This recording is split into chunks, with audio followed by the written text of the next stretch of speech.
SIT team ఆయన ఇంటికి కూడా చేరుకుంది. ఇప్పటికే రాష్ట్ర వ్యాప్తంగా బీఆర్ఎస్ శ్రేణులు ఆందోళన బాటపట్టాయి. ఆ డీటెయిల్స్ కూడా మనం చూసాం. ప్రభుత్వ నిర్ణయానికి వ్యతిరేకంగా సీఎం దిష్టిబొమ్మలను కూడా దగ్ధం చేస్తూ ఉన్నారు బీఆర్ఎస్ శ్రేణులు. సిట్ కు వ్యతిరేకంగా నినాదాలు చేస్తున్నారు. సిట్ నోటీసులు ఇవ్వడమే తప్పన్న టాక్ కూడా నడుస్తోంది. అయితే ముందుగా సిట్ విచారణకు రావాలని ఇచ్చిన నోటీసుకు కేసీఆర్ సమాధానం ఇచ్చారు. మున్సిపల్ ఎలక్షన్స్ ఉన్నాయి కాబట్టి ఆ ఎన్నికల షెడ్యూల్లో ప్రచారంలో బిజీగా ఉన్నామని ఇప్పుడు వీలు కాదని చెప్పి సిట్కు లేఖ కూడా రాశారు ఆయన. అయితే రావాల్సిందేనంటూ కూడా తిరిగి నోటీసులు ఇచ్చింది సిట్.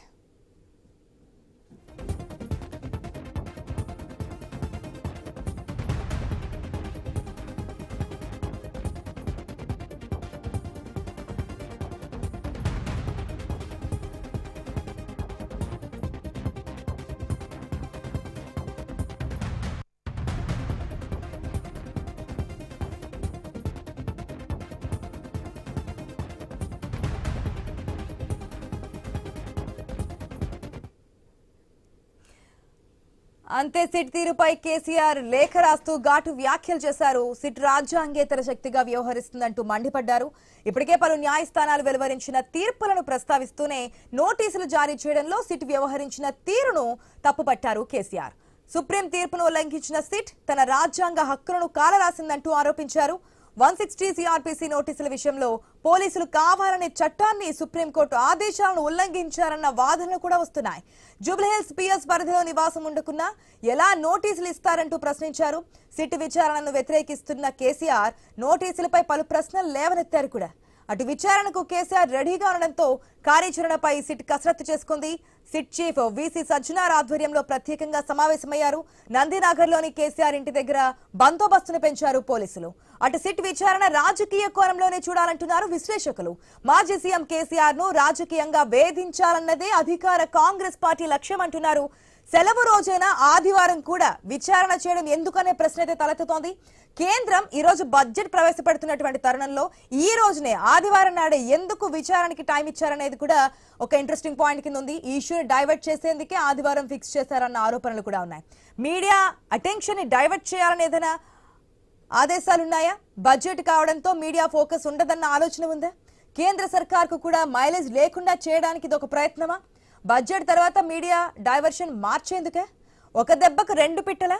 అటు బీజేపీ ఇటు బీఆర్ఎస్ ను దెబ్బతీసేందుకేనా ఇన్ని ప్రయత్నాలు? లేదంటే ఈ రోజు కేసీఆర్ కు సిట్ విచారణకు పిలుపునివ్వడం వెనుక ఎన్ని కోణాలున్నాయననే అనుమానాలు అయితే వ్యక్తమవుతున్నాయి.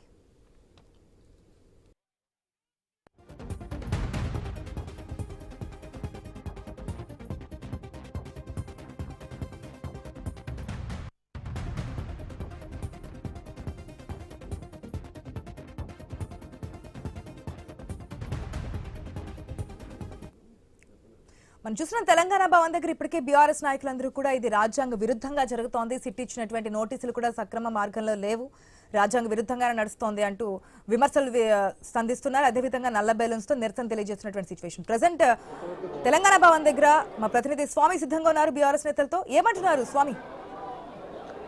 అంటే కేసీఆర్కు సిట్ నోటీసులు ఇవ్వడం పట్ల బీఆర్ఎస్ క్యాడర్ అంతా కూడా మండిపడుతుంది. ఒకవైపు తెలంగాణను పోరాడి సాధించినటువంటి కేసీఆర్కు నోటీసులు ఇవ్వడం అంటే తెలంగాణకు నోటీసులు ఇవ్వడమే, తెలంగాణను అపహాస్యం చేయడం కోసం కాంగ్రెస్ ప్రభుత్వం ప్రయత్నం చేస్తుందని చెప్పేసి ఒకవైపు కుట్రపూరితంగా ఇస్తున్నారని చెప్పి వాళ్ళంతా కూడా మండిపడుతున్నారు. మీరు చెప్పండి, మీరు ఎక్కడి నుంచి వచ్చారు? కేసీఆర్కు నోటీసులు ఇవ్వడం పట్ల మీరు ఏమనుకుంటున్నారు? సార్, మేము గజ్వేల్ జడ్పీటీసీని, గజ్వేల్ నియోజకవర్గం నుంచి వచ్చాను నేను. సార్, కేసీఆర్కి సిట్ నోటీసులు ఇవ్వడం అనేది చాలా దారుణం. ఎందుకంటే తెలంగాణ స్నాపికుడు, తెలంగాణను సాధించినటువంటి మహనీయుడు, మరి తెలంగాణ ప్రజల్లో గుండెల్లో కొలువైనటువంటి నాయకుడు. అతని మీద ఏదో అబండాలేసి అనవసరంగా నిందలు వేయడమే తప్ప ఇది ఏం లేదు. అట్లా సిట్లో నిజాయితీ లేదు, ఏం లేదు. కావలసుకొని ఈ ప్రభుత్వం రేవంత్ రెడ్డి ప్రభుత్వం, కాంగ్రెస్ ప్రభుత్వం ఏదైతే ఉందో కుట్రపూరితమైన ప్రభుత్వం, కుట్రపూరితంగానే బీఆర్ఎస్ పార్టీ మీద, నాయకుల మీద, హరీష్ రావు మీద కానీ, కేటీఆర్ మీద కానీ, మా నాయకుడు అయినటువంటి అధినేత అయినటువంటి కేసీఆర్ మీద కానీ ఈ సిట్ నోటీసులు ఇచ్చి ఏదో రకంగా చేయాలని ఉద్దేశంతో చేస్తారు తప్ప ఈ మున్సిపాలిటీ ఎలక్షన్స్ దృష్టిలో పెట్టుకొని ఈ మున్సిపాలిటీ ఎలక్షన్ల కోసానికి ఈ నాయకులు ప్రజల్లోకి వెళ్లకుండా చేస్తే బాగుంటుంది, మేము గెలుస్తాం అనుకుంటున్నారు తప్ప వేరే ఉద్దేశం లేదు. ఇక్కడ మా నాయకుడు మా ప్రజలకు తెలంగాణ ప్రజల గుండెల్లో ఉండడు. మా నాయకుడు ఎక్కడున్నా సరే మా ప్రజలంతా తెలంగాణ ప్రజలందరూ బీఆర్ఎస్ పార్టీకి ఓటేసి మున్సిపల్ ప్రతి ఒక్క తెలంగాణలో ఉన్నటువంటి ప్రతి ఒక్క మున్సిపల్లో జెండా ఎగరేయడం మాత్రము ఖాయము. ఇది ఖచ్చితంగా ప్రజల్లో నాటుకపోయింది. ఈ రాబోయే రోజుల్లో కూడా మా తెలంగాణ ప్రభుత్వంలో ఉన్నటువంటి మా కేసీఆర్ సైన్యం ఏదైతే ఉందో మరి ఈ సైన్యం ఖచ్చితంగా తెలంగాణ ప్రజలందరూ రాబోయే రోజుల్లో రేవంత్ రెడ్డి ప్రభుత్వం కాంగ్రెస్ ప్రభుత్వానికి బుద్ధి చెప్పడం ఖాయం. చెప్పండి దేవన్న, మీరు చెప్పండి. ఒకవైపు ఈ సిట్ నోటీసుల పేరుతోటి ప్రభుత్వం చేస్తున్నటువంటి ఈ డ్రామాను మీరు ఎలా చూస్తున్నారు? ఒకవైపు ఇలాంటి నిరాధారమైనటువంటి ఆరోపణలు చేస్తున్నారని చెప్పి మీరు అంటున్నారు. ఒకవైపు కాంగ్రెస్ కూడా ఎదురుదాడి చేస్తుంది. ఒకవైపు దేశంలో అనేక మంది నాయకులకు ఇలాంటి నోటీసులు ఎదుర్కొన్నారు.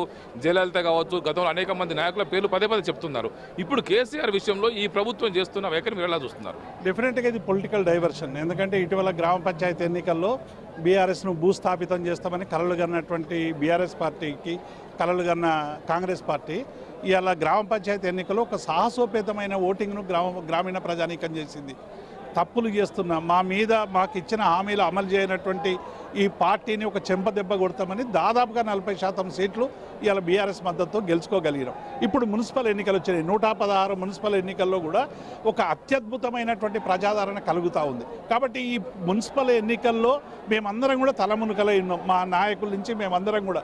కాబట్టి మా మైండ్ను డైవర్ట్ చేయడానికి, ఎందుకంటే మా నాయకులకు నోటీసులు ఇవ్వడం ద్వారా కింది స్థాయి కార్యకర్తలో భావోద్వేగం డెఫినెట్గా బాండింగ్ ఉంటుంది.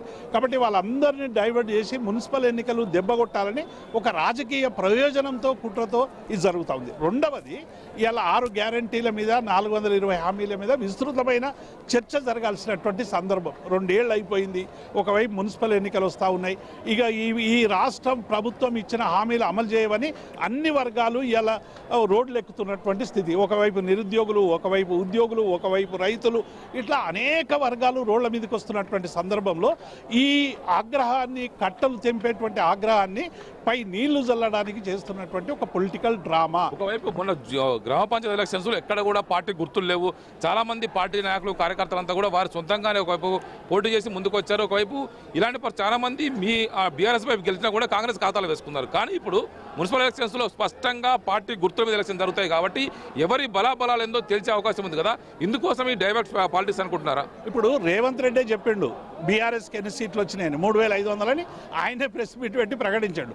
ఆయనే 7000కు మాకు వచ్చినాయని ప్రకటించాడు. అంటే కాంగ్రెస్ గుర్తు మీద గెలవని సర్పంచులను ఎట్లా కాంగ్రెస్ సర్పంచులు అయినరు, బీఆర్ఎస్ బీఫామ్ మీద గెలవని సర్పంచులు బీఆర్ఎస్ ఎట్లా అయినరో ముఖ్యమంత్రి జవాబు చెప్పాలి. ఇవాళ బీఆర్ఎస్ పార్టీని బలపరిచినటువంటి అనేక మంది ఇవాళ సర్పంచులందరూ ఏ ఒక్కరు కూడా ఇవాళ కాంగ్రెస్లోకి పోవడం లేదు. ఒక అధికార పార్టీలోకి పోవడానికి ఎవరు వస్తలేరు. ఇవాళ తెలంగాణ భవన్లో రోజు మేము ప్రతిపక్షంలో ఉన్నా మా పార్టీలో చేరడానికి దండోపదండాలుగా వస్తూ ఉన్నారు. కాబట్టి ఈ మున్సిపల్ ఎన్నిక రేపు బీఫామ్ మీద జరగబోతా ఉన్నది, కారు గుర్తు మీద జరగబోతా ఉన్నది. డెఫినెట్గా కారు గుర్తు అంటే కేసీఆర్ అంటే తెలంగాణ అంటే 24 గంటల కరెంటు, తర్వాత కాకతీయ మిషన్ భగీరథ లాంటి అనేక అత్యద్భుతమైనటువంటి పథకాలన్నీ కూడా మనసులో మెదులుతాయి.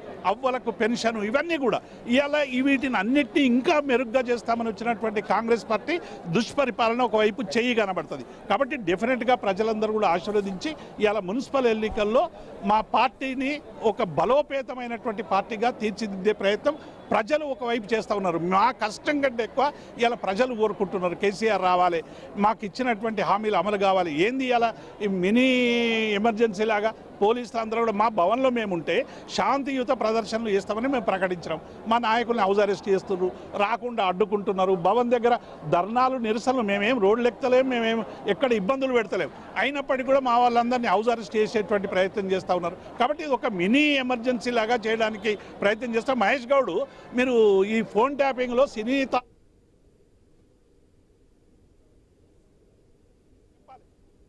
ఒకవైపు ఇప్పటికి చెప్పండి, ఒకవైపు రీసెంట్గానే కోలు కుంభకోణం సింగరేణి సంబంధించి బయట పెట్టారు, సింగరేణి సోలార్ కుంభకోణం బయట పెడుతున్నారు. వరుసగా ఈ కుంభకోణాలు బయట పెడుతున్నారు కాబట్టి సిట్టు పేరుతోటి ఇటు హరీష్ రావుకు నోటీసులు ఇచ్చారు, కేటీఆర్కి నోటీసులు ఇచ్చారు, సంతోష్ నోటీసులు ఇచ్చారు, అందరికీ స్టేట్మెంట్ రికార్డు చేస్తున్నారు కదా. కావాలని చెప్పేసి పార్టీ అగ్రనాయకత్వాన్ని ఒకవైపు బిజీ చేయడం కోసం, పార్టీని అగ్రనాయకత్వాన్ని డిస్టర్బ్ చేయడం కోసం చేస్తున్న ఎత్తుకోవడానికోవచ్చా? డెఫినెట్గా మాకున్నటువంటి ఇద్దరు ఆనిముత్యాలు, ఒకరు కేటీఆర్, ఒకరు హరీష్ రావు, మొదటి తరం నాయకులు. వాళ్ళిద్దరు కూడా ఇలా మున్సిపల్ ఎన్నికల మీద కేంద్రీకరణ చేసి నాయకులతో నిత్యం రివ్యూలు చేస్తే ఈ ప్రభుత్వానికి కంపరం ఎత్తుతూ ఉన్నది. ఇన్ఛార్జీలను పెట్టి ప్రచారం చేస్తూ ఉంటాయి. కాబట్టి వీళ్ళిద్దరిని డిస్టర్బ్ చేయడం ద్వారా కింది నాయకులను డిస్టర్బ్ చేసి ఎన్నికల్లో లబ్ధి పొందొచ్చు అనేటువంటి కుట్రలో భాగంగా చేస్తున్నటువంటి అంశం. మేము బొగ్గు కుంభకోణం మీద చాలా స్పష్టంగా మా హరీష్ రావు గారు ఎక్స్ప్లోసివ్స్ విషయంలో కానీ, ఈ విషయంలో కానీ అనేక విషయాల మీద చాలా ఆధారాలతో సహా మేము అన్ని కూడా బయట పెట్టినాం. కానీ ఏ ఒక్క ఆధారం మీద వాళ్ళు స్పందించకుండా ఇలా మొత్తంగా కూడా ఈ హరీష్ రావు గారు పొద్దున ప్రెస్ మీట్ పెట్టగానే సాయంత్రం సిట్ నోటీసులు, తర్వాత మున్సిపల్ ఎన్నికలకు నామినేషన్లు రాగానే కేటీఆర్కు నోటీసులు, నామినేషన్లు విత్డ్రాకు రాగానే కేసీఆర్కు నోటీసులు. ఇది ఎన్నికల నోటీసులు తప్ప సిట్ నోటీసులు కావు. ఇది కేవలం బీఆర్ఎస్ పార్టీని రాజకీయంగా అనగదొక్కడానికి ముప్పేట దాడి చేస్తున్నటువంటి బీజేపీ కాంగ్రెస్ కుట్ర అనేది మేము అభివర్ణిస్తాం. ఒకవైపు కేసీఆర్ను ఇమేజ్ డ్యామేజ్ చేయాలంటే కూడా ఈ ప్రభుత్వం జరుగుతుందా? కేసీఆర్ కనుక మొదటి నుంచి కూడా తెలంగాణ ఉద్యమ నాయకుడు, తెలంగాణ ప్రజలంతా కూడా ముఠలో పెట్టి చూసుకుంటారని చెప్పి మీరు అంటున్నారు కదా, నిజంగా అలాంటి మరకపడే అవకాశం ఉంటుందా? ఇప్పుడు ఎందుకంటే పదే ఇప్పుడు 8 లక్షల కోట్లు మేము అప్పు తీసుకోలేదు, అయినప్పటికీ కూడా 8 లక్షల కోట్లు అప్పని కొంతమందిని నమ్మించి 1.8%తో అధికారంలోకి వచ్చింది. ఇవాళ కేసీఆర్ ఫోన్ ట్యాపింగ్లో ప్రధాన పాత్ర లేకున్నా కూడా ఫోన్ ట్యాపింగ్ అని చెప్పి బదనాం చేసేటువంటి ప్రయత్నం చేస్తూ ఉన్నారు. నిజంగానే అంటే ఒకసారి ఒక విషయం 10 సార్లు చెప్పే వరకు ప్రజల్లో ఎక్కడో దగ్గర రికార్డ్ అయ్యే అనుమానాలు మొదలెత్తాయి. కాబట్టి దాన్ని తిప్పికొట్టడానికి మా ప్రయత్నం మేము చేస్తూ ఉన్నాం. కేసీఆర్ గుండెల్లో ఉన్నాడు, ఆయన చరిత్రలో ఉద్యమకారుడు, భారతదేశ చిత్రపటంలో తెలంగాణను ఆవిష్కరించిన నాయకుడు. ఈ మొత్తం భారతదేశంలోనే చిన్న రాష్ట్రాలు మనజాలవు అంటే చూపించినటువంటి పరిపాలన చూపించిన నాయకుడు. కాబట్టి డెఫినెట్గా కేసీఆర్ను చరిత్ర నుంచి తీసేయడం అనేటువంటిది 1000 రేవంత్ రెడ్డిలు వచ్చినా సాధ్యం కాదు. చూస్తున్నాం ఖచ్చితంగా బీఆర్ఎస్ పార్టీ అధినేత మాజీ ముఖ్యమంత్రి కేసీఆర్ పైన ఇలాంటి అభాండాలు వేయడం కోసమే ఒక రాజకీయ కుట్రపూరితంగా ఇలాంటి వ్యవహారాలు చేస్తున్నారు కాంగ్రెస్ నాయకులు. ఒకవైపు మున్సిపల్ ఎలక్షన్స్ వేళ డైవర్ట్ పాలిటిక్స్ చేస్తున్నారని చెప్పేసి బీఆర్ఎస్ నేతలు ఆరోపిస్తున్నారు. ఆశ